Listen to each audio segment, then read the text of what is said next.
네, 안녕하세요. 우울증 연구를 위한 동물 모델 기법들에 대해서 발표할 이학번 강현민입니다.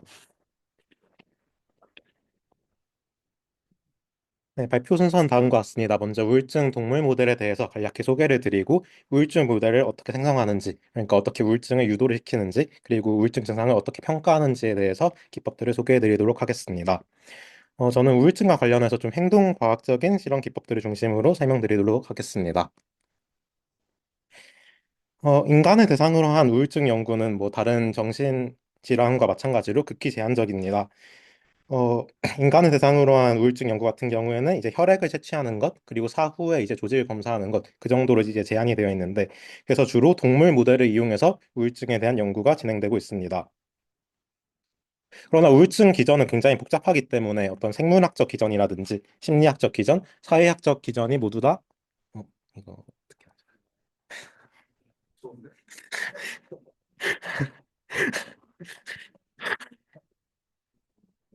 하죠? 아, 네, 우울증의 기전들은 이제 생물학적인 뭐 요인들, 심리학적인 요인들, 사회학적 요인들 그렇게 다양한 요인들이 다 복합적으로 작용해서 나타나는 것이기 때문에 우울증에 대한 모델을 만드는 것은 굉장히 어려운 작업입니다. 특히나 이제 동물에게는 인간과 같은 고등적인 정신작용이 나타나지 않습니다. 예를 들어서 뭐 슬픔이라든지 아니면 뭐 자살 충동이라든지 아니면 뭐 죄책감과 같은 그런 고등한 정신작용이 나타나지 않기 때문에 우울증의 동물 모델은 필연적으로 한계를 지니게 됩니다. 그러나 우울증의 여러 다양한 증상들, 여기 오른쪽에 나와 있는 것처럼 에네도니아라든지 아니면 뭐 식이 변화, 해마 부피 감소, 뭐 HPA 축 이상, 수면 장애와 같은 이런 우울증의 여러 가지 증상들은 동물 모델에서 충분히 재현이 가능하기 때문에 이런 증상들을 재현을 시켜서 동물 모델을 만든다고 생각해 주시면 되겠습니다. 우울증 동물 모델의 목적은 크게 두 가지로 나눌 수 있는데 첫 번째는 이제 항우울제의 임상전 평가입니다. 이제 항우울제를 사람에게 직접 투여해서 임상을 하기 전에 동물에게 투여를 해가지고 우울증에 어떤 영향을 끼치는지 그런 효과를 검증한다고 생각해 주시면 되고 이런 것에 초점을 맞춘 모델은 이제 검사 모델로 분류할 수 있습니다. 그 두 번째 목적은 우울증의 신경생물학적 기전을 연구하는 것인데 뭐 분자적 관점이라든지 아니면 뭐 유전적 관점, 뭐 후성 유전학적 관점 그런 관점에서 우울증의 병태 생리에 대해서 연구하는 것으로 이런 것에 초점을 맞춘 모델은 상동 모델로 분류됩니다.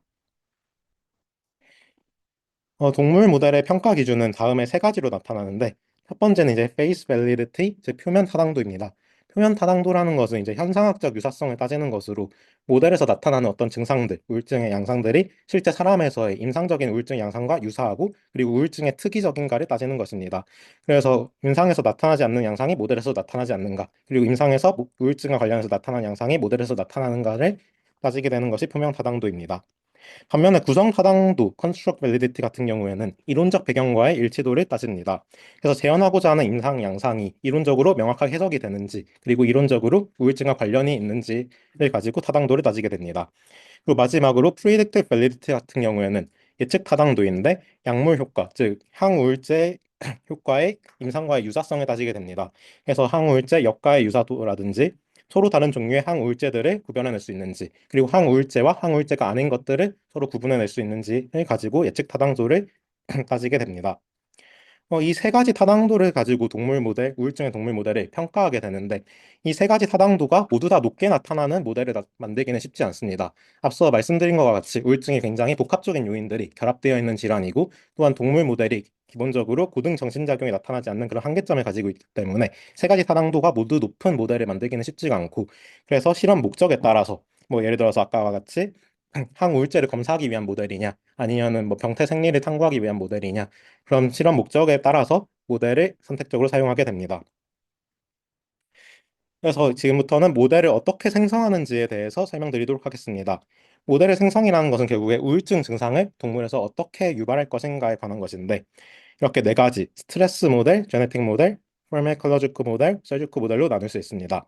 스트레스 모델은 특정한 자극이나 스트레스를 주어서 우울증 증상을 유발시키는 것이고, 제네틱 모델은 유전자의 변화를 주어서 유발시키는 것, 파르마콜로지컬 모델은 신경 전달 물질에 영향을 주는 약물을 투여하는 것을 통해서 유발시키는 것, 그리고 마지막 서지컬 모델은 특정 부위를 외과적으로 처치를 해서 우울증 증상을 유발시키는 것을 말합니다. 먼저 스트레스 모델입니다. 스트레스 모델에서 대표적인 것은 이제 learn helplessness, 즉 학습된 무기력 모델입니다. 학습된 무기력 모델이라는 것은 피하거나 통제할 수 없는 스트레스에 개체를, 실험체를 반복적으로 노출시켜서 결과적으로 피할 수 있는 스트레스가 주어진다 하더라도 탈출 시간이 증가하거나 또는 포기하는 반응을 말합니다. 이렇게 피하거나 통제할 수 없는 스트레스에 반복적으로 노출이 되었을 때는 체중 감소나 수면 장애, 경쟁 행동 감소, HPA-축 활동 변화 등 우울증 증상과 유사한 그런 여러 가지 증상들이 나타나게 됩니다. 런해 플러스 모델, 학습대 무기력 모델 같은 경우에는 굉장히 급성적인 스트레스에 의해서 발생하는 요인이고, 따라서 지속 기간도 이런 스트레스 요인이 제거됐을 때는 2에서 3일 정도로 굉장히 짧은 편입니다. 그리고 어떤 항우울제에 대한 효과도 굉장히 급성적으로 나타납니다. 학습된 무기력 모델 같은 경우에는 실험 과정이 상대적으로 간단하고 또 적은 비용으로 가능하다는 그런 장점이 있지만, 한편으로 이제 우울증의 경우에는 대부분의 이제 요인이 그런 급성적인 요인보다는 실제 임상적으로는 만성적인 그런 요인에 의해서 유도가 되는 경우가 되게 많기 때문에 어, 그런 면에 있어서는 실제 임상과의 유사도가 조금 떨어진다고 볼 수 있습니다. 그래서 반면에 아래에 있는 크로닉 마일 스트레스, 그러니까 경미한 만성 스트레스 모델 같은 경우에는 2주 이상의 이제 학습된 무기력 모델보다는 상대적으로 경미하고 그리고 예측 불가능한 스트레스, 그러니까 예를 들어서 뭐 먹이를 박탈한다든지 아니면 밤새 조명을 틀어놓는다든지 아니면 소음을 유발한다든지 아니면 뭐 케이지를 기운다든지 그런 스트레스에 계속해서 노출시키는 것을 말합니다. 이런 스트레스에 노출되었을 때는 어떤 만성적인 스트레스에 의해서 우울증 증상들이 유발되며 특히 아네도니아, 즉 무쾌감증이 두드러집니다. 그래서 당분 섭취가 감소하는 것, 그리고 두 개는 자가자극, 역치 증가, 그리고 체중 및 식욕 감소와 같은 우울증 유사 증상들이 나타나게 되고, 반면에 이런 모델 같은 경우에는 일단 실험 절차가 굉장히 복잡하고 또 장기간에 걸쳐서 관찰해야 되기 때문에 여러 가지 요인들이 많이 관여합니다. 그래서 변인 통제가 조금 어려울 수 있고 또한 재현에도 어려움을 겪을 수 있다는 단점이 있습니다. 다음으로 소시오 디핏 스트레스, 즉 사회적 패배 스트레스 같은 경우에는 이제 사회적인 요인들, 우울증이 이제 임상적으로 나타날 때는 어떤 사회적인 요인들에 의해서 우울증이 나타내는 유발되는 경우가 굉장히 많은데, 이런 사회적인 요인들을 가지고 실험할 수 있다는 점에서 장점이 있습니다. 그래서 실험 과정은 이제 수컷쥐를, 실험체를 다른 공격적이고 더 강한 수컷쥐의 영역에 지속적으로 투입을 시켜가지고 공격을 받고 패배를 하도록 만드는 것입니다. 이런 과정을 통해서 실험체는 사회적 패배라는 스트레스를 경험하게 되고, 이는 무쾌감증이라든지 방어 행동 증가, 불안 증가, 운동 감소, 일주기 리듬 변화와 같은 그런 우울증 유사 증상들로 연결되게 됩니다. 이러한 모델은 사회적 스트레스 요인을 파악하는 데 도움을 줄 수 있으나, 반면에 이제 수컷 개체에만 적용이 가능하고 암컷 개체 같은 경우에는 영역을 침범당하더라도 그런 공격성이 띄지 않기 때문에 적용이 불가하다는 단점이 있습니다. 마찬가지로 이제 만성적인 스트레스를 가지고 실험을 하는 것이기 때문에 앞서 설명드린 크로닉 마일 스트레스와 같이 지속 시간이 길고 또 항우울제의 효과도 어떤 만성적인 효과를 통해서 나타나게 됩니다. 스트레스 모델에서 이제 마지막으로 설명드릴 게 이제 메터노 세퍼레이션, 모성 분리 모델인데, 이제 나머지 모델들 같은 경우에는 이제 성체를 가지고 실험하는 반면에 얘는 이제 생후 초기에 실험을 하게 됩니다. 그래서 이제 생애 초기 스트레스 모델이라고 하는데, 생애 초기에 스트레스를 받게 되면 이제 성체화된 이후에 스트레스를 받는 것과는 다른 영향을 끼치게 됩니다. 그래서 성체화된 이후에도 그런 지속적인 영향이 끼치게 되고, 또한 이제 후속 유전학적인 관점을 통해서 후속 이제 DS 세대에도 영향을 끼치게 된다고 합니다. 네, 다음으로 펄메크너지코 모델인데, 이 모델 같은 경우 이제 약물을 통해서 이제 우울증 유사 증상들을 유발을 시키는 것입니다. 그래서 리셀핑 같은 경우에는 이제 조현병 약물로도 주로 이용이 되는 약물인데, 이 약물의 주요 부작용 중 하나가 이제 우울증을 유발시킨다는 것입니다. 그래서 이 약물이 작용하는 기전을 연구해 봤더니 시냅스 전 뉴런 말단에 모노아민을 고갈시킨다는 그런 기전이 있어가지고 우울증을 유발시키는 것으로 예측이 됩니다. 그래서 이 약물을 투여하면은 체온 및 심박수가 감소하고 그리고 우울증과 유사한 운동 활동 감소가 나타납니다. 그리고 항우울제에 의해서 운동 활동 감소가 억제되는데, 그런데 항우울제가 아니더라도 다른 약물에 의해서도 그런 운동 활동 감소가 나타나기 때문에 예측 타당도는 떨어진다고 볼 수 있습니다. 그리고 AMPT 같은 경우에는 이제 타이로신을 L도파로 전환하는 효소인 타이로신 하이독실레이스를 억제하는데, 이를 통해서 도파민 및 노르에피네프린의 합성을 차단합니다. 따라서 이제 HPA축 활성화를 통한 이제 코르티솔 분비 증가, 그리고 BDNF 감소를 통한 시냅스 가소성 저하와 같은 우울증 증상들이 나타나게 됩니다. 그리고 암페타민 위스드로워 같은 경우에는 이제 인간에서 실제로 임상적으로 약물이 금단이 되었을 때 그게 우울증 증상으로 이어지는 경우가 굉장히 많은데 약물 금단 효과를 파악하기 위해서 사용이 됩니다. 카테콜아민 수용체의 다운 레귤레이션으로 인한 것으로 예상이 됩니다. 이러한 파르마콜로지컬 모델 같은 경우에는 우울증의 이제 모노아민 이론, 그러니까 우울증이 세로토닌과 같은 모노아민으로 인해서 이제 유발된다는 그런 이론을 지지하는 증거가 되기도 합니다. 이제 다음으로 이제 제네틱 모델인데, 제네틱 모델 같은 경우에는 이제 유전적인 그런 변이가 우울증과 어떻게 연관이 되는지를 파악하기 위해서 사용되는 모델입니다. 이제 최근에 굉장히 많은 연구가 이루어지고 있고, 그래서 우울증과 특정한 유전자 부위가 어떻게 관계가 되는지에 대해서 많은 연구가 이루어졌습니다. 제네틱 모델 같은 경우에는 이제 돌연변이를 유도시킨 다음에 그런 변이에서 나타나는 결과가 어떤 유전자에 의해서 생기는 것인지를 분석하는 그런 경우도 있고, 또는 특정한 유전자를 넉다운 시킨 다음에 어떤 표현형이 나타나는지를 분석하는 그런 경우도 있습니다. 그래서 이제 우울증과 연관이 있다고 밝혀진 여러 유전자들 중에서 이렇게 세 가지를 정리해 봤는데, 이제 프로스테이트 아포토시스 리스폰스 4 같은 경우에는 이제 도파민 D2 수용체와 직접적으로 결합해서 도파민 대사를 조절하는 것으로 알려져 있고, 그래서 아포토시스를 유도하는 PAR4G라는 부위에 변형을 가하게 되면은 우울증 증상이 나타난다고 합니다. 그 P11 같은 경우에도 이제 세로토닌 원비 수용체와 밀접한 관련이 있고, 그래서 P11을 KO시킨 마우스, 그러니까 녹다운시킨 마우스에서는 우울증 증상이 나타나고, 반면에 과다 발현시키면은 항우울의 효과가 나타난다고 합니다. 네, 마지막으로 썰지코 모델입니다. 썰지코 모델은 아까 말씀드린 것 같이 외과적인 수술적인 처치를 통해서 우울증을 유발시키는 것을 말하는데, 이제 대표적으로 올팩토리 불백터미, 즉 후각망울 절제술이 있습니다. 쥐의 올팩토리 시스템은 편도체 및 해마와 함께 기억과 감정에 관여하는 것으로 알려져 있고, 따라서 올팩토리 시스템 기능 장애는 우울과 강력한 연관성이 있습니다.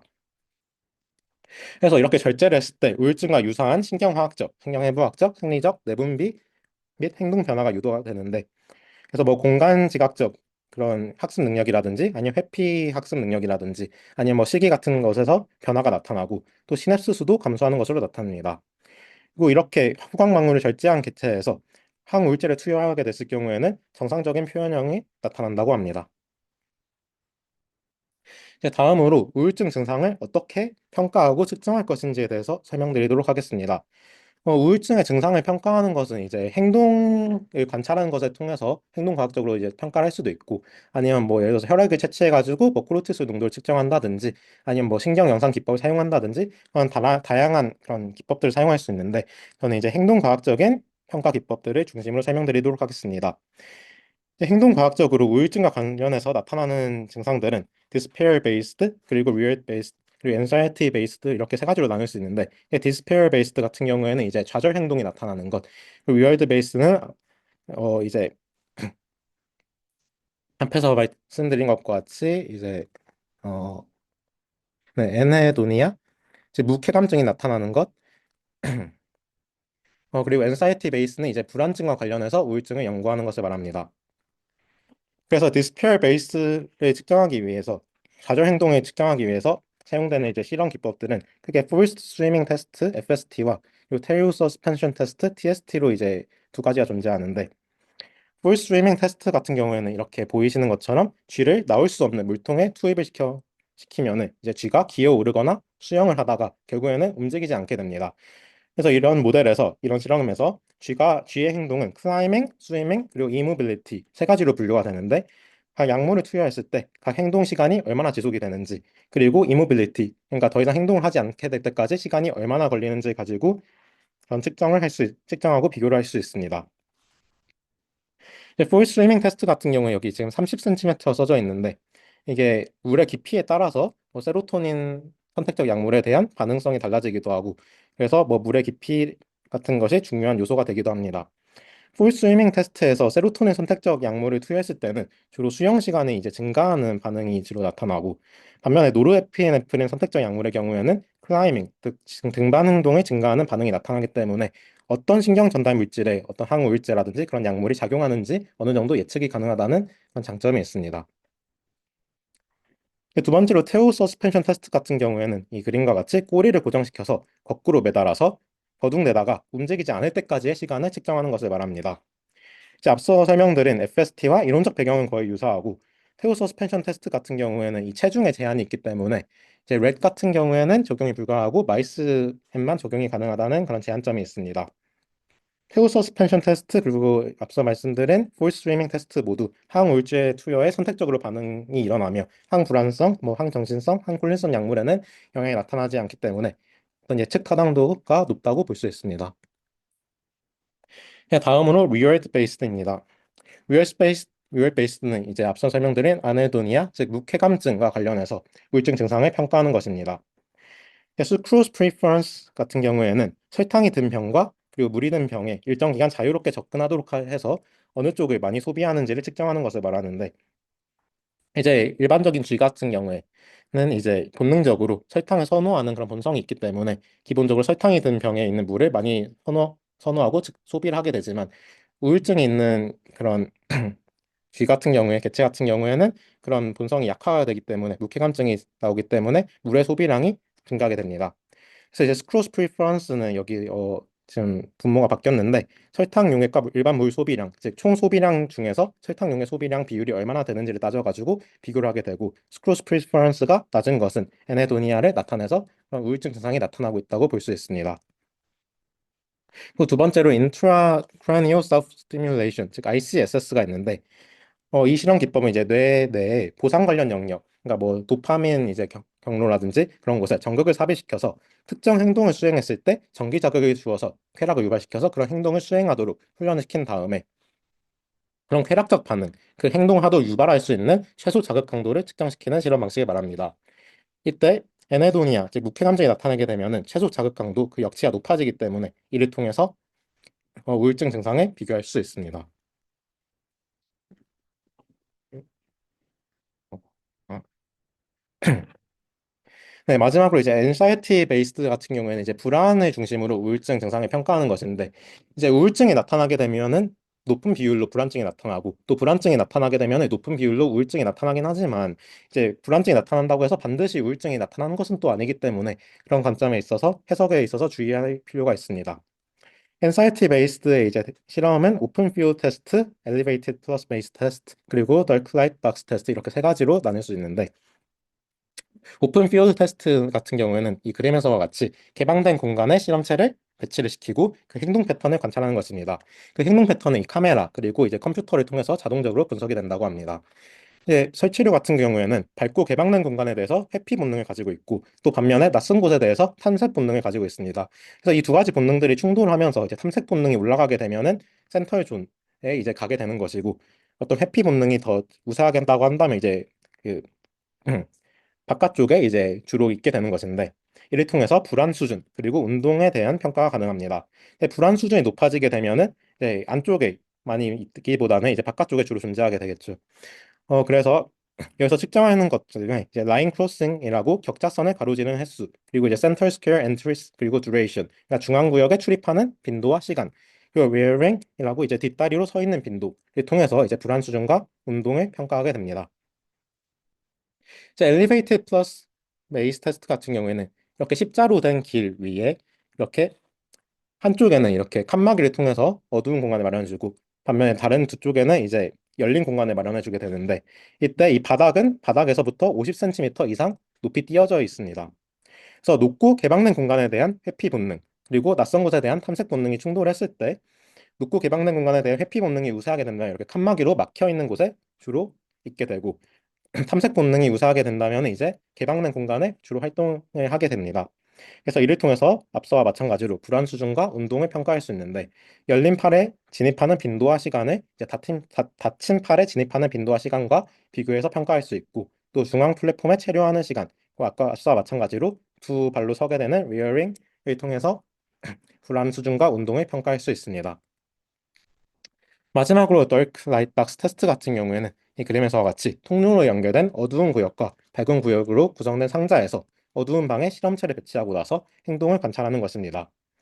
설치류 같은 경우에는 밝은 곳에 대해서 회피 본능이 있고, 반면에 마찬가지로 낯선 곳에 대한 탐색 본능이 있기 때문에 이 두 가지 본능이 충돌하면서 불안 수준에 대해서 평가가 가능합니다. 만약에 불안 수준이 높다면은 회피 본능이 우세해서 주로 어두운 곳에 존재하게 될 것이고, 불안 수준이 낮다면 탐색 본능이 발동이 되어서 밝은 공간에 진입하고 또 오랜 시간 머물게 될 것입니다.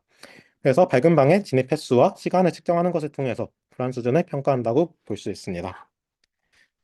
네, 발표 이상으로 마치도록 하겠습니다.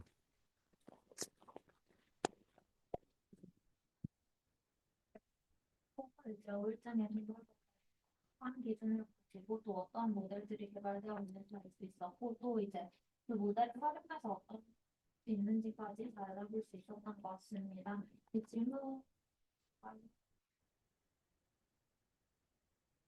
살짝 궁금한 거 네. FST 관련해서 그 FST 시험 자체가 이제 그 절망행동, 디스페어 관련해서 이제 얼마만큼 쥐가 스트레스에 노출해서 얘가 우울증이 걸리고 이제 약간 더 이상 살아남는 행동을 포기하는 그 시간이라는 걸 측정을 해가지고 얘가 얼마만큼 우울증이 와 있나 이런 거를 측정한 적들인 걸로 알고 있는데 그 스위밍이랑 클라이밍 반응을 혹시 해석상에서 다르게 해석하는 이유가 있을까요?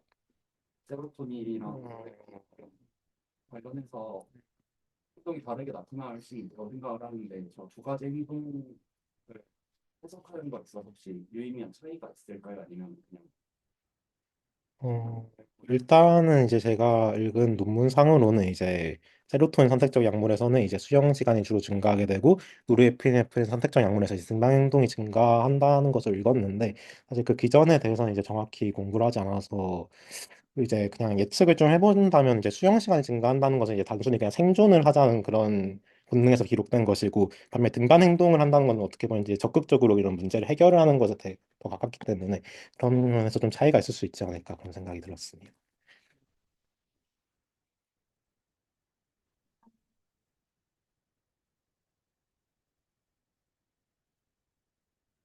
여기까지 해서 네 번째 일단 마무리하겠습니다. 박수.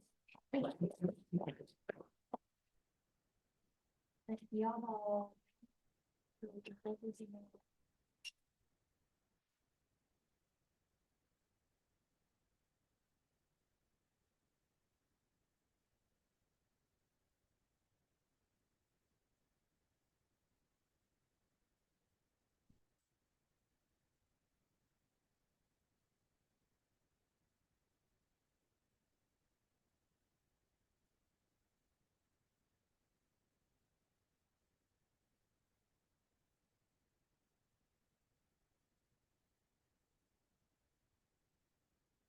네, 안녕하세요. 저는 케타민의 항우울 효과가 어떻게 나타나는지 그 원리를 밝혀낸 논문을 그 연구 기법에 주목해서 소개를 해보고자 합니다.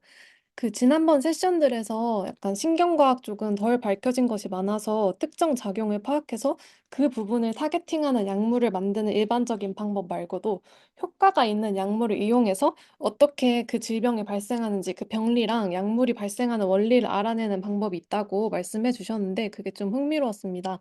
그래서 저는 효과가 있는 약물을 연구해서 그 약물의 작동 원리와 질병의 병리를 알아내는 그 방법이 어떻게 되는지 탐구하고 싶어서 이 주제를 골랐고요.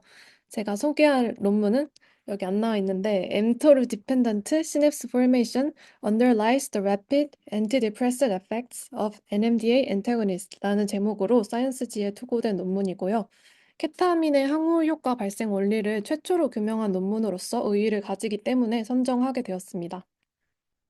네, 그래서 먼저 이 연구에서 사용한 케타민이라는 약물은 일반적으로는 마취제로 쓰이지만 뛰어난 항우울 효과를 가지고 있으며 알려진 약물입니다. 그렇지만 왜 항우울 효과가 발생하는지 그 원리에 대해서는 이 논문 이전에는 알려진 바가 없었습니다. 또한 케타민은 마약으로 자주 사용되는 환각제라는 점에서 오남용 우려가 크기 때문에 항우울제로 직접 처방하여 이용하기는 좀 어려움이 있을 수 있습니다. 그렇기에 이 연구에서는 그 작용 원리를 알아내서 비슷한 원리로 작동하는 신약 개발에 일조하는 것에 연구 목표가 있다고 보시면 되겠습니다. 먼저 연구의 가설을 간략히 설명을 할 텐데요. 다양한 기초와 임상 연구들에서 스트레스와 우울감이 뉴런의 위축을 일으킴이 밝혀졌고, 영상 연구들을 통해서 전전두엽 피질의 부피가 감소함이 밝혀져 있습니다. 이 연구에서는 그와 일맥상통하게 스트레스가 시냅스 단백질 수준을 감소시켜서 시냅틱 디피시스를 유발한다는 것을 확인했습니다. 그리고 케타민은 엠토르 경로를 급속도로 활성화시킴으로써 시냅스 신호전달 단백질과 덴드리틱 스파인의 수를 증가시켜서 스트레스로 인해 발생한 그 시냅틱 디피시스에 기랑 작용을 함으로써 항우 효과가 발생한다는 것이 결론입니다. 연구의 실험 과정들을 살펴보기 위해서 저는 크게 분자생물학적 분석, 전기생리학적 분석, 행동 분석, 그리고 영상적 분석으로 분류를 하였습니다. 먼저 실험군과 대조군은 다음과 같이 나뉘는데요. 기존 항우울제 투여군을 양성 대조군으로 설정하고 케타민 투여군에서 가설로 설정한 신호전달 작용이 일어난다는 것을 증명하기 위해서 실험군에 다시 분류해서 그 신호전달에 대한 억제제를 투여했을 때는 약물의 효과가 사라진다는 것을 증명해낸 것이 인상적이었습니다. 그리고 NMDA 수용체 기량제 투여군 여기 아래에 나와 있죠. 저거는 이 케타민 투여의 원리로 생각되는 것과 비슷한 원리로 작동하는 약물을 투여한 군으로 연구의 재현, 즉 케타민 대신 비슷한 효과를 내는 항우울제 후보군으로서 제시하기 위해서 활용했습니다. 먼저 분자생물학적 분석부터 보겠습니다. 전체적으로 각 군에서 시냅스 단백질에 대한 분석이 주로 이뤄졌는데요. 전전두엽 피질 조직을 분리한 후 원심 분리를 하여 시냅토좀을 얻어냈고, BCA 분석을 통해서 단백질 농도를 측정했습니다. 여기서 사용한 시냅토좀은 뉴런의 시냅스 말단을 포함한 세포 분핵을 말하는데요. 시냅토좀은 시냅스 기능과 구조에 중요한 시냅스 전후 단백질을 풍부하게 포함합니다. 또한 시냅토좀은 신경 전달 물질이 저장된 소포를 포함하므로 약물이 신경 전달 및 재흡수에 미치는 영향을 평가할 수 있습니다. 또한 이는 시냅스 말단을 포함하면서도 세포체 같은 다른 세포 부위와는 독립적으로 연구할 수 있는 환경으로 세포 전체 수준이 아닌 시냅스 국소 수준에서의 분석이 가능합니다. 또한 그 분리 기법이 저기 써 있는 것처럼 원심 분리 정도로 비교적 간단하기 때문에 높은 실험의 재현 가능성을 가지고 있어서 연구에 자주 활용되는 부위이기도 합니다. 시냅토좀 준비 및 단백질 농도 측정 이후에는 웨스턴 블럿을 시행해서 엠토르 경로 관련 단백질과 시냅스 단백질을 분석해냈습니다. 단백질 발현은 면역화학법으로 검출해냈으며 NIH 이미지제이라는 자바 기반 이미지 처리 프로그램으로 밴드의 강도를 분석해서 정량화했습니다. 웨스턴 블럿은 모두 잘 알고 계실 거라서 믿어서 시간 관계상 설명은 생략하겠고, 궁금하신 분은 그림에 있는 과정을 읽어보시면 되겠습니다. 시냅스 단백질 분석 결과는 다음과 같았는데요. 케타민 투여는 전전두엽 피질에서 일시적으로 엠토르 신호전달 단백질을 증가시켰고, 엠토르 신호전달의 활성화에 연결된 성장인자 신호전달 경로의 ERK 그리고 PKB-AKT 또한 증가시켰습니다. 그리고 이 활성화가 용량 의존적으로 발생한다는 것까지 증명하여 케타민이 PAFC에서 엠토르 경로를 급속도로 활성화한다는 결론을 도출해냈습니다. 반면 기존의 항우울제에서는 엠토르의 신호 전달이 유의미하게 증가하지 않았습니다. 따라서 이러한 엠토르 신호 전달 경로의 활성화가 다른 항우울제가 아닌 케타민에서 특이적으로 나타나는 반응임을 알 수 있었습니다.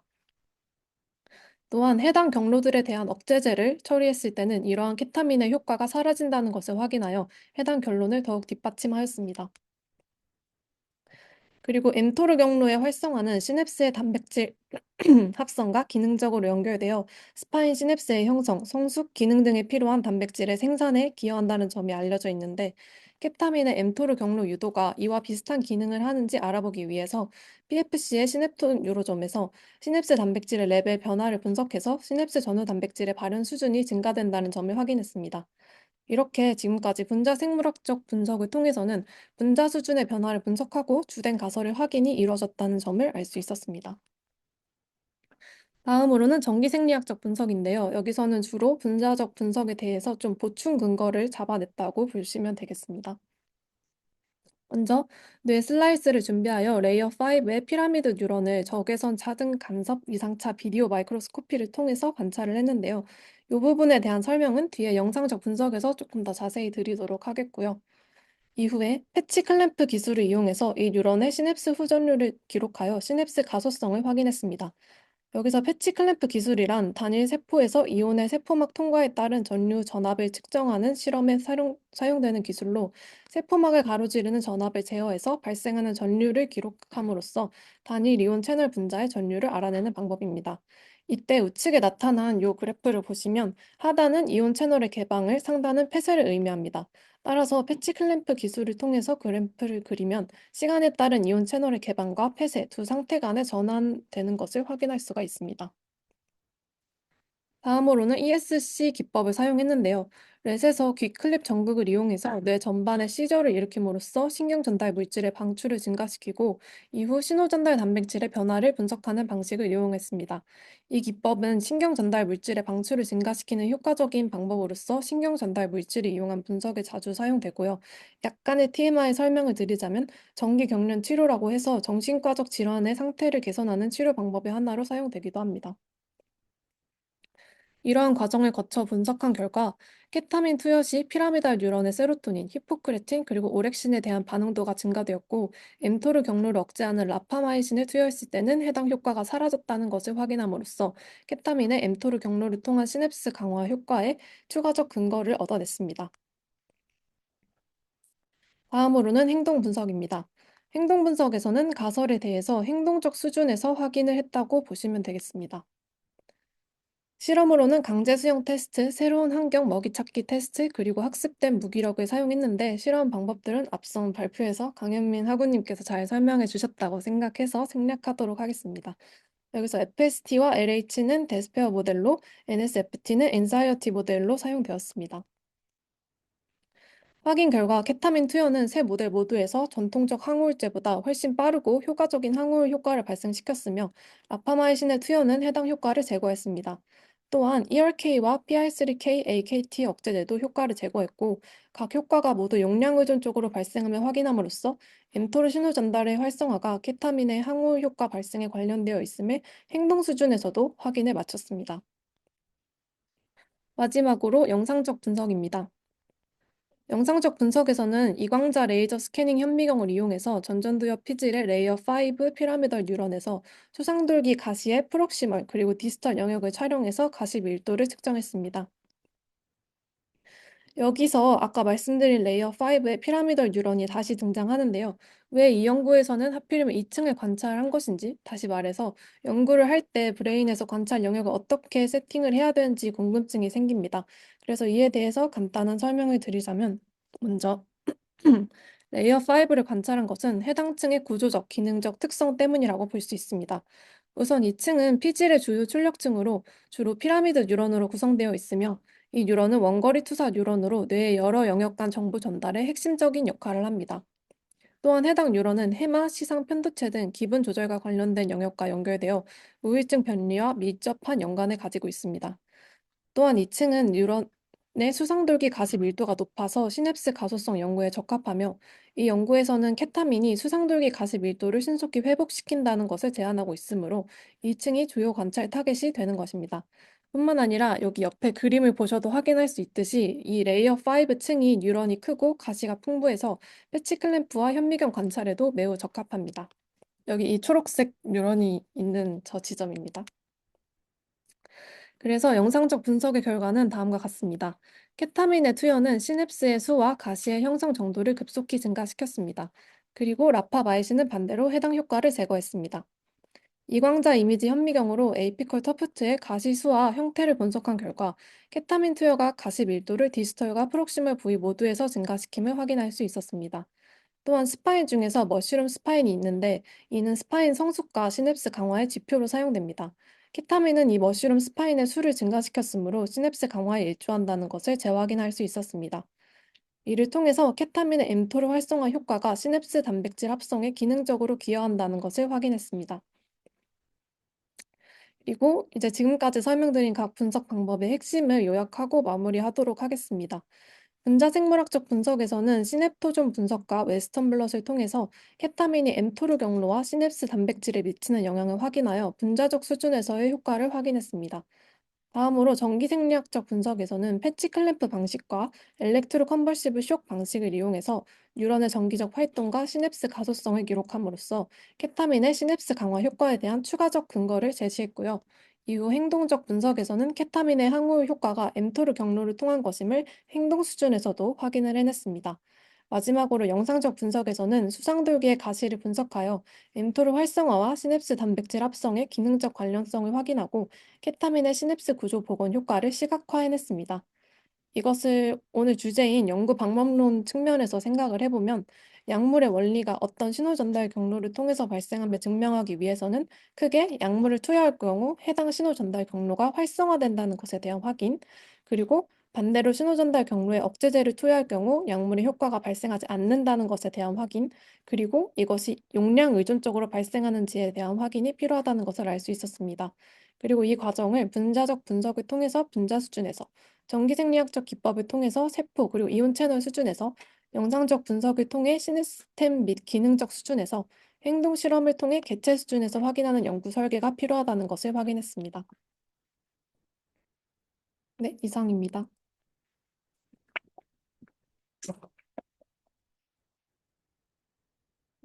네. 라는 건 이제 그래서 토론에 이제 언급할 것들이 진짜한 게 어떻게 확인이 되는지 알아볼 수 있었던 이제 대조가 됐다고 생각을 하고요. 팬이 진행하고 있는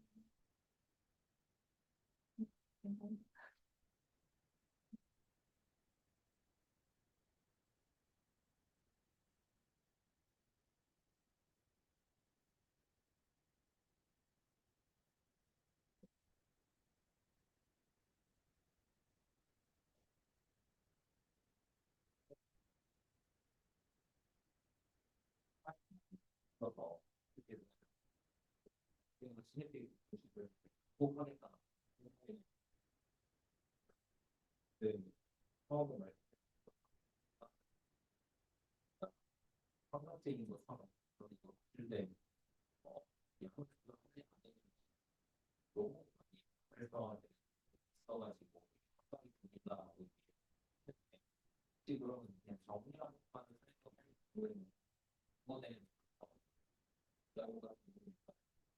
그래서 이 연구에서는 주로 그 평소에 이게 마취제로 사용된다고 말씀을 드렸잖아요. 그래서 마취 용량이 정해져 있는데 그것보다 더 저용량을 위주로 확인을 했고, 그래서 그 저용량에서 효과가 있다. 그리고 거기서 그 용량을 늘릴수록 효과가 많이 나타나긴 하지만 마취 용량 이상으로 썼을 때는 효과가 더 이상 증가하지 않고 좀 문제가 있다라고 제시를 하긴 했습니다. 네, 그래서 아주 저용량으로 쓸 때 효과가 있다라고 보시면 될 것 같은데, 기본적으로는 약간 이 논문에서도 좀 케타민을 그 자체로 쓰기에 약간 한계가 있다는 점을 기본점으로 깔고 있어서 좀 그렇게 이해를 해주셔도 될 것 같습니다.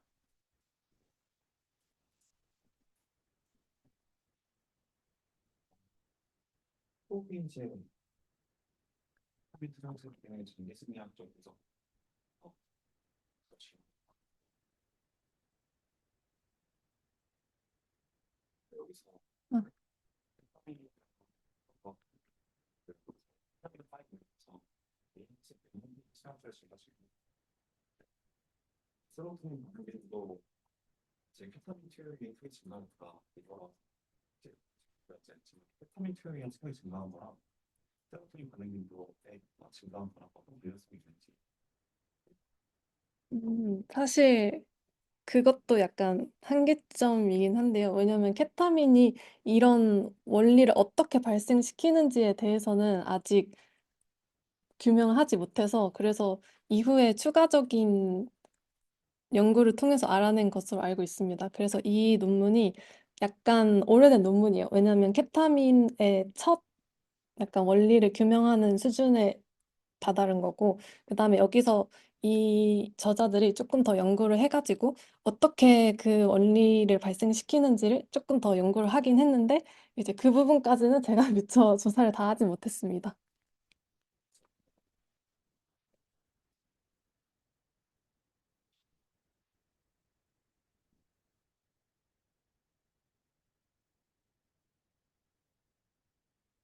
내용이 다 소소한 기다려요. 이제 마지막 영어로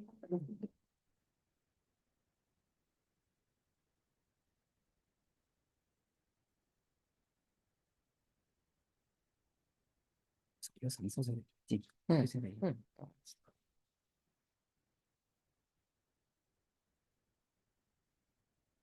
시작하겠습니다. 저는 컴퓨테이셔널 사이코메트리 대충 계산 중심의학이라고 적어놨는데요. 이거에 대해서 간단하게 발표를 할 학생 윤생입니다. 제가 제가 잘 알지 못합니다. 잘 모르는 분야고 저도 모르는 분야이기 때문에 이렇게 리뷰 논문을 통해서 이제 특정 연구에 대한 깊은 이해보다는 아주 얇고 넓은 소개를 해드리고 싶습니다. 근데 잠깐 이걸 쓰신 분이 칼 프리스톤이라는 분인데 이분은 사실 의사세요. 의사신데 갑자기 이 계산 쪽으로 뛰어드셔가지고 엄청난 그런 계산 신용과학 쪽에서 업적을 많이 남기신 분입니다. 엄청 똑똑하신 분이다.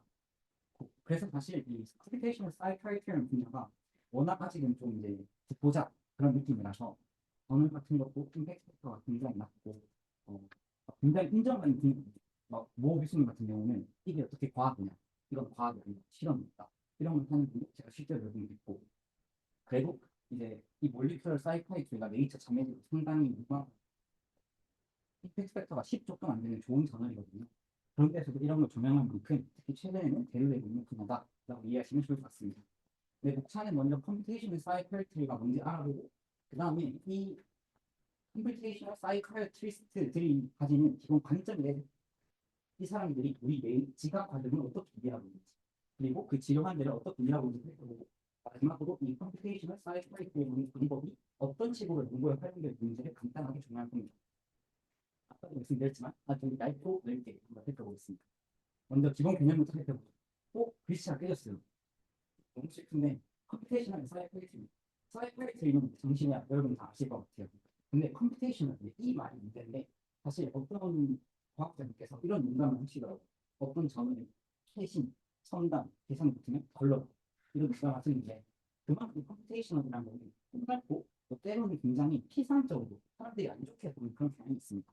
그래서 이 저자도 그걸 이식했는지 컴퓨테이셔널 분석을 두 가지로 보고 바로 위 그리고 스트롱 컴퓨테이셔널 사이코메트리.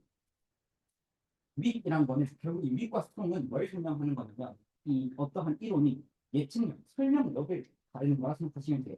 그래서 이윗 컴퓨테이션 사이코메트리에 먼저 설명을 드리면 이 블랙박스 어프로치라는 게 있습니다. 이게 아마 아시는 분들은 뭐 행동주의 심리학 이런 거에서 많이 접하셨을 건데 이게 뭐냐면 이런 상황이더니 이런 행동을 해요. 근데 그 가운데서 어떤 메커니즘으로 일어나는 또 우리 반칙 이건 우리 안 볼 거야. 블랙박스로 남겨둘 거야. 이런 문제예요.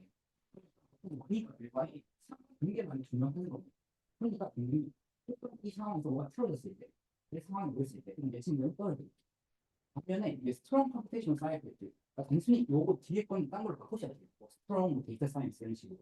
이렇게 설명력이 강하다는 거는 이 블랙박스를 열어서 안에 있는 걸 어떤 식으로 가설을 세우고 했다는 거예요. 그래서 이 칼 프리스트는 저자도 이 스트롱 컴퓨테이션 사이클가 꼭 필요하고 이게 필요 없다는 거 아니에요. 이것도 분명 필요한데 이런 가설을 세우는 과정이 꼭 필요하다. 이 논문도 여기에 두 수점을 맞추고 있다고 보시면 될 것 같습니다. 그럼 여기서 상자를 열어서 안에 있는 이 뇌를 봐야 될 거 아니에요. 실제로 이 사람이 뇌를 꺼내서 볼 수 없으니까 저희가 이 뇌를 대체할 수 있는 이 뇌랑 비슷하게 작용할 것이라는 어떠한 가설적인 모델을 세웁니다. 그리고 그거를 제너레이티브 모델이라고 불러요. 제너레이티브 모델이라는 거는 혹시 이종의 인공지능이나 이런 쪽에 더 빠삭하신 분이 계시다면 저보다 더 잘 아실 건데 쉽게 말해서 주어진 데이터를 학습해서 그거랑 유사한 데이터를 생성할 수 있는 그러한 모델입니다. 근데 좀 잘 생각해보죠. 제너레이티브 모델이라는 건 결국은 조인 프로버빌리티 디스트리뷰션이라고 해가지고 쉽게 말해서 두 개 이상의 변형에 대한 확률 분포를 이해하시면 됩니다. 근데 확률 분포라 하면 여러분들 다 알고 계시죠? 이렇게 확률 미도 함수 다 알고 계실 건데 이걸 쉽게 말해서 2차원으로 같은 문제다 생각하면 돼요. 그럼 여기 있는 변수를 x, 여기 있는 변수를 y 했을 때 어떠한 특정 조합 x, y가 얼마나 커졌는지, 얼마나 나타난 확률이 높은지를 나타내는 그러한 증거라 볼 수 있고 여기서 어떻게 이해하시면 되냐면 가령 x를 상황 또는 원인 이야기하시고 y를 결과를 이해하시면 돼요. 그런데 주어진 상황, 주어진 어떤 조건에서 이 결과가 얼마나 잘 나타나는지에 대한 하나의 모델이라고 이해하시면 됩니다. 그러니까 이런 모델을 내가 갖고 있으면 여기에 내가 학습한 모델별로 대충 이런 함수를 때려놓고 이제 새로운 x를 집어넣으면 이 함수에 따라서 어떤 y를 넣을 거 아니에요. 그러면 나는 그걸 예측할 수 있다. 이 y가 얼마나 프로버블한지. 또는 아예 새로운 x, y 조합도 만들어낼 수 있다는 거예요. 이 확률 분포를 대략적으로 추정을 했으니까 혹시 이해가 되시나요? 이해 안 되시는 분들 물어보시고 그렇습니다. 그래서 두 번째 토픽으로 넘어갑시다. 베이지안 뇌. 이제 컴퓨테이션 사이언티스트는 이 브레인이 뇌가 제너레이티브 모델이라는 가정하에 세워진 학문 분야입니다. 그래서 이것만 이해하시면 오늘 발표는 사실 다안 되셔도 됩니다. 사이코로지, 그러니까 인간의 정신 자료는 그냥 블립 업데이팅 과정이에요. 여기서 블립 업데이팅이라고 하는 거는 뇌라는 그 제너레이티브 모델이 점점 스스로를 더 정교화시킨다. 정보를 더 모아서 더 정확한 모델링을 한다는 것이 되고, 반대로 사이코는 프로젝트 인프레스, 이 브레인 제너레이티브 모델이 하는 게 뭐라고 했죠? 아까 학습된 거랑 비슷한 데이터를 생성한다 했죠. 생성하는 게 그게 바로 인프레스인데 그거를 어떻게 잘 못하게 되면 뭐가 고장나면 그게 뭐랄까 이 관점이 답니다. 저도 이상 몰라요. 이건 아시는 게 근데 이제 베이지안 이런 말에 종종 접근해요. 과연 베이지안이 뭐냐? 베이지안 확률에 대해서 알아봅시다. 확률이 뭐냐라고 물어보면 대한민국 고등 교육을 하는 학생들은 똑같은 대답을 합니다. 특정 공익 시에는 N번 수행했을 때 그 중 특정 사건을 가정하는 빈도. 근데 그거는 빈도 분류도 확률을 하나지만 이게 아니에요. 가령 제가 내일 지구가 멸망할 확률이 몇 프로인가라고 했을 때 이거를 독립된 시행으로 빈도를 숨길 수 있을까요? 안 된다는 거예요. 오히려 이거는 빈도 의미가 아니라 내가 이 영재, 내일 지구가 멸망할 것이라는 이 영재에 대해서 얼마나 확신을 하고 있는지 그걸 나타내는 신뢰 이식이라는 거예요. 네, 불리 그리고 uncertainty 정도를 나타내는 그런 확률, 그게 바로 베이지안 확률이라고 생각하시면 됩니다. 조금 더 수학적으로 해주겠습니다. 조건 뭐 확률이 높은 식인데 근데 여기서 문제는 뭐냐면 이 P 여기서 이렇게 이해해요. H는 hypothesis, D는 데이터입니다. 그래서 가령 P, D, given H 이렇게 쓰면 주어진 명제가 참여가 부정했을 때 어떤 데이터가 나타나는 확률이라고 생각하시면 돼요. 사실 이런 건 우리가 지금까지 알고 있던 확률이 결국 H가 우리가 계산할 수 있어요. 근데 이 베이지안 확률은 뭘 보냐면 우리가 이 pH를 모르는 pH가 그러니까 내 가설 자체가 있는데 이 가설 자체가 정확한 정보가 다르다는 A라는 가설과 B라는 가설 자체가 차이가 일단 하나라도 신뢰할 만한 한 정도 보이면 이 차이가 되게 나요. 그래서 이 데이터 어프로치는 뭘 하는 거냐면 이 P 프라이어 H라고 있어요. 내가 기존에 이 H라는 가설에 대해서 신뢰는 정도예요. 그리고 이게 맞다고 가정 상태에서 내가 D라는 어떠한 사건을 펼쳐 이게 P, D, 기본 H 이거를 바탕으로 이제 새로운 P, H, 기본 D를 계산한 거예요. 그래서 사실 이 P, H는 뒤에 그 D가 숨어 있어요. 이 D는 이전까지 봐왔던 데이터를 거죠. 그리고 그게 뒤에 D가 바뀌는 겁니다. 새로 본 데이터를 포함한 새로운 D. 느낌을 아시겠죠? 이런 식으로 점점 나의 이 가설에 대한 신뢰 정도를 새로운 데이터를 바탕으로 업데이트해야 합니다. 라고 보시면 됩니다. 이게 베이지안 확률의 개념입니다. 그러면 아까 베이지안 뇌라 했잖아요. 뇌가 이 과정을 수행한다는 거예요. 네, 그림 안 타는 거는 저거를 반드시 저것을 일단 반드시.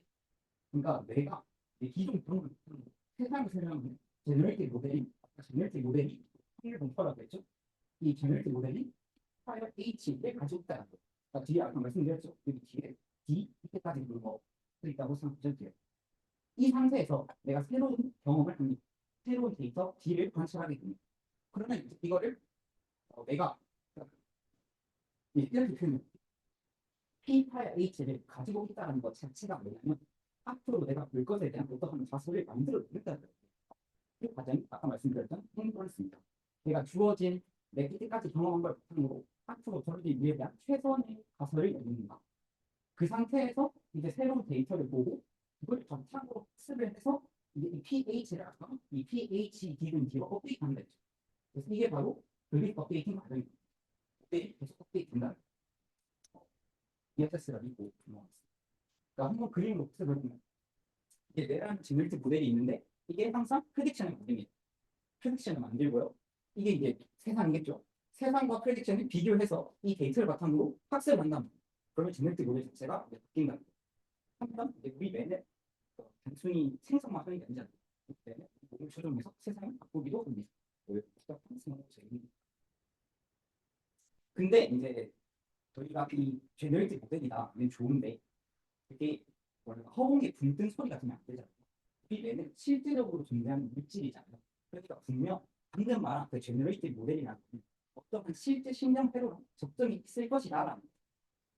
근데 거기에 대한 자세한 설명은 안 적어놓고 그냥 이런 스킬들이 있다 정도로 설명을 해놨어요. 이거 뭐 저도 모델 보니까 왜 배웠다고 생각하고요. 그냥 이런 거를 알아내는 시도들이 계속 일어나고 있다라고 이해해 주실 될 것 같습니다. 실제 예시를 해보면 이거는 뭐냐면 우리 안구에 관련된 그 제너레이티브 모델이라 생각하시면 돼요. 안구와 관련해서 이제 두 가지 우리 안구 운동 그리고 우리 안구가 처리한 시각 정보를 처리한 이런 복잡한 회로를 가상적으로 만든 거예요. 이런 제너레이티브 모델이 있다. 그럼 이제 이건 너무 복잡하니까 굳이 볼 필요 없고요. 이거를 좀 주목해서 보시면 될 것 같아요. 이 컴퓨테이셔널 사이키아트리스트들은 어떻게 생각을 하냐? 이게 제너레이티브 모델이 여러 계층으로 나눠져 있다고 생각합니다. 하이어키얼 프레딕티브 머신이라고 생각합니다. 그럼 이 하이어키는 뭐에 대응이 되냐? 실제로 우리 대뇌가 6개의 층으로 이루어져 있죠. 그 층에 대응이 됩니다. 그래서 가장 깊은 층부터 가장 높은 층까지 각 층에서 신호전달 과정이 이루어지고 있다. 그래서 각 층에서 보시면 여기 그 검은색이 예상을 한다는 거고 예상을 하고 빨간색이 실제 데이터를 바탕으로 그걸 비교를 해서 이 모델 업데이트하는 과정을 생각하시면 돼요. 이게 여러 층에서 연계적으로 일어난다는 거예요. 그래서 가장 피상적인 슈퍼피셜한 층에서는 어찌 보면 더 구체적인 정보, 실제 감각 정보를 처리하게 되는 거고 깊은 층에서는 좀 보다 추상적인 정보를 처리하게 된다고 이해하시면 될 것 같습니다. 그러면 아까 말씀드렸잖아요.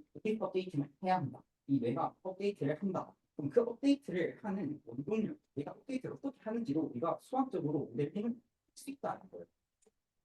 그거를 이 칼 프리스턴이라는 사람이 어떻게 설명하냐면 이 프리 에너지 모델을 설명. 이 물리학 여러분 물리 잘하시잖아요, 그렇죠? 물리에서 자유 에너지가 낮아지는 방향으로 물체가 이동하잖아요. 이거는 공식이에요, 공식. 딱 정리되어 있다는 거죠. 주어진 에너지 시스템 분포를 알고 있어요. 우리가 어떤 시스템이 어떻게 변할지를 정확히 예측할 수 있는데 그거를 이 모델에도 적용해보자는 거예요.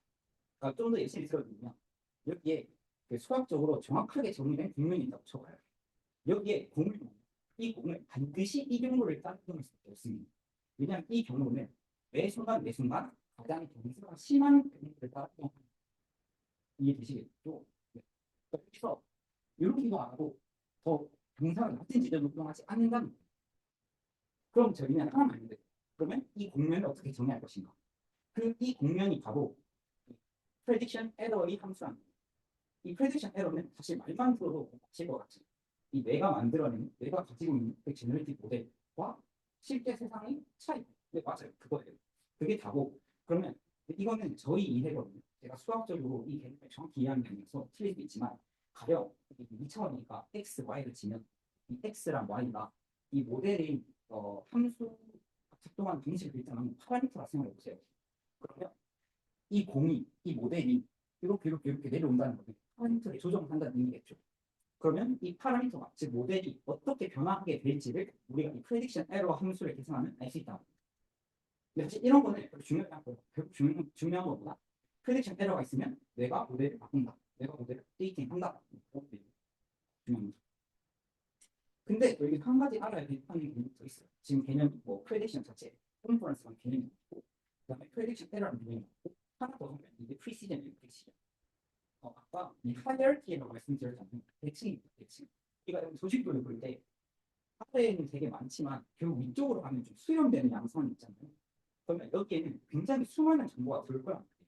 가령 이 내만성 보셔도 아까 그 운동과 시각 정보를 처리하는 것 보셔도 가장 슈퍼피셜한 레이어에서는 그 운동 분당하는 운동, 시각 분당하는 시각만 보면 되지만 층 올라갈수록 그 정보들이 복합적으로 연결이 됩니다.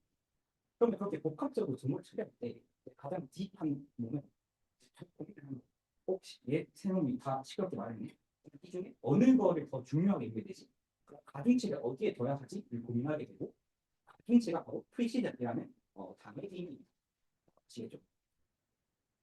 그래서 아까도 말씀드렸지만 우리는 이 추상적인 개념만 모르면 안 된단 말이에요. 이걸 실제 그 물리적, 그러니까 생물학적 개념과 연계시켜야 되는데 실제 생물학적 개념으로는 이게 바로 포스트시냅틱 게인이라고 생각하시면 됩니다.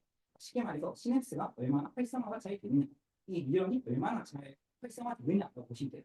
그리고 이거를 조절하는 방식, 우리가 생물학적으로 알고 있죠. 트랜스미터를 통해서 조절을 할 수 있고, 두 번째는 다음 그림을 설명드릴게요. 아까 말씀드렸듯이 피라미달 셀은 이 다음 뉴런을 활성화시키는 주된 신호 전달 뉴런이라는 생각하시면 됩니다.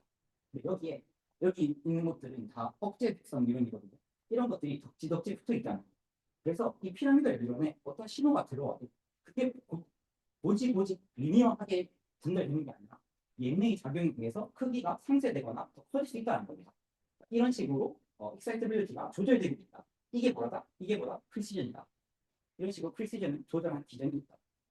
그리고 그거를 이런 식으로 수학적으로 모델링해서 이걸 파라미터화 시킬 수도 있다. 네, 그런 개념이라고 보시면 됩니다. 넘어가죠. 시간이 없습니다. 그 다음에 사이코패티는 그런 거야. 이 스냅토패티가 이 시냅스를 개입 조절하는 과정, 프리시전을 조절하는 과정에 문제가 생기면 그게 바로 정신질환이 된다는 관점이 됩니다.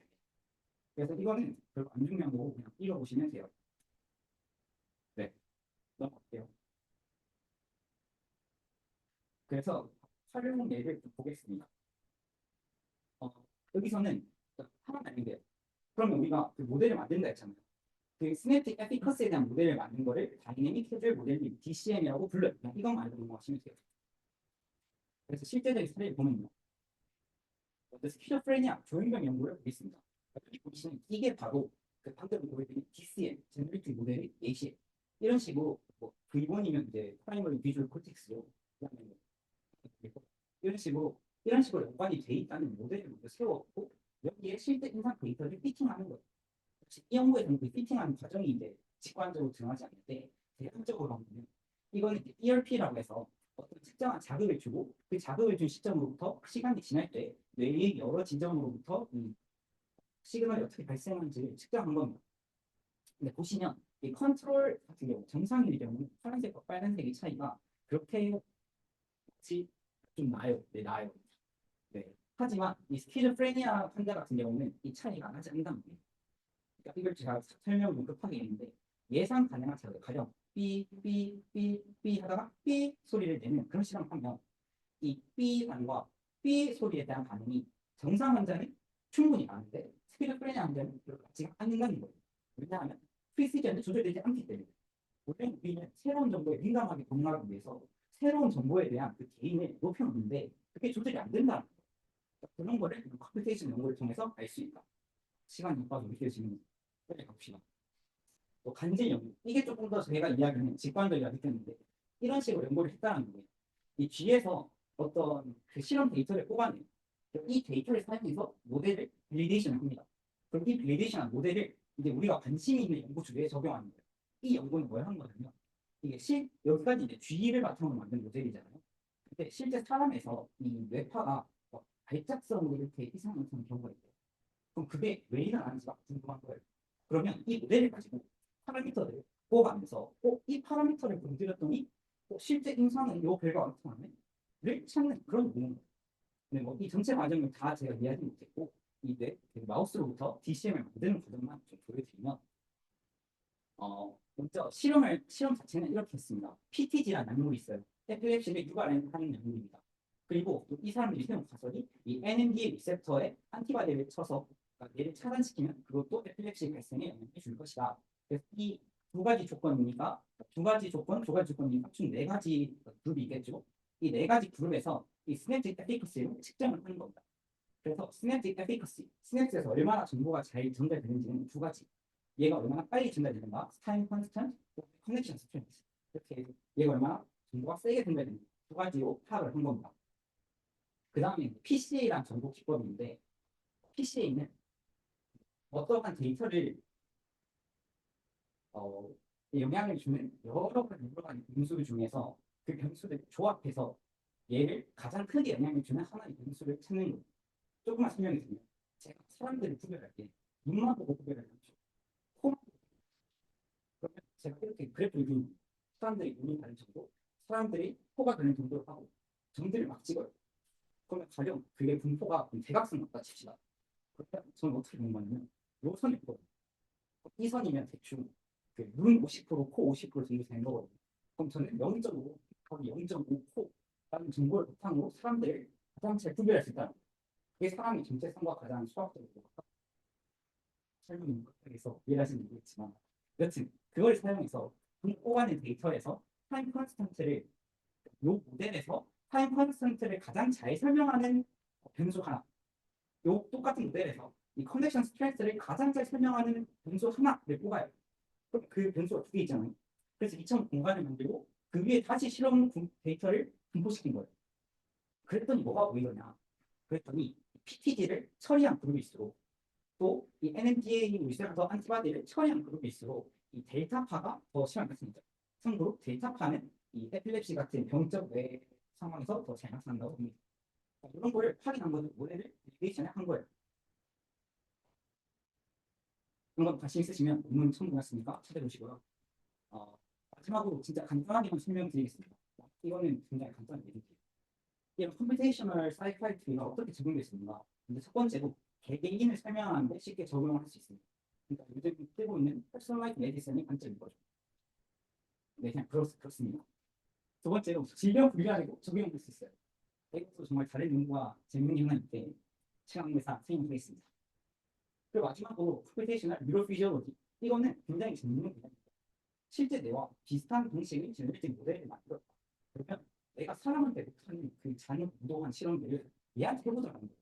여기서 뭐 뇌파트 하나 잘라보고 이런 연결 다 끊어보고 해보자는 거예요. 이게 요즘 핫한 그 디지털 트윈의 기능으로 합니다. 어떤 사람과 어떤 사람이 제너레이티브 모델, 어떤 사람이 뇌와 작동하는 방식이 동일한 디지털 트윈을 만들어보는 거예요. 이 사람이 약을 처리하기 전에 디지털 트윈으로 먼저 이 약효를 예상해요. 이 사람에게 발생한 손상이 있으면 그게 어떤 영향을 주었을지 먼저 예상해요. 뭐 이런 거예요. 네, 사실 여기까지 그렇게 끝이고요. 요즘 AI가 워낙 핫하잖아요. 컴퓨테이셔널 사이언스도 지금은 많이 무시받는 분야지만 나중에 그래요. 관심 있으신 분들은 더 알아보셔도 좋지 않을까 생각하면서 이상으로 발표를 마치겠습니다.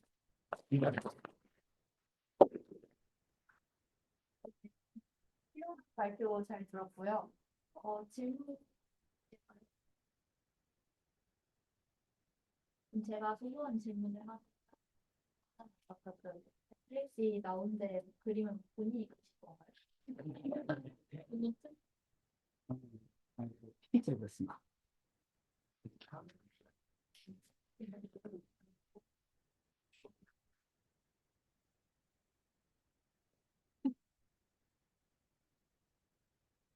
질문 있으시다면 3층에서 듣도록 하겠습니다. 이다 그럼 시간 4가지 해야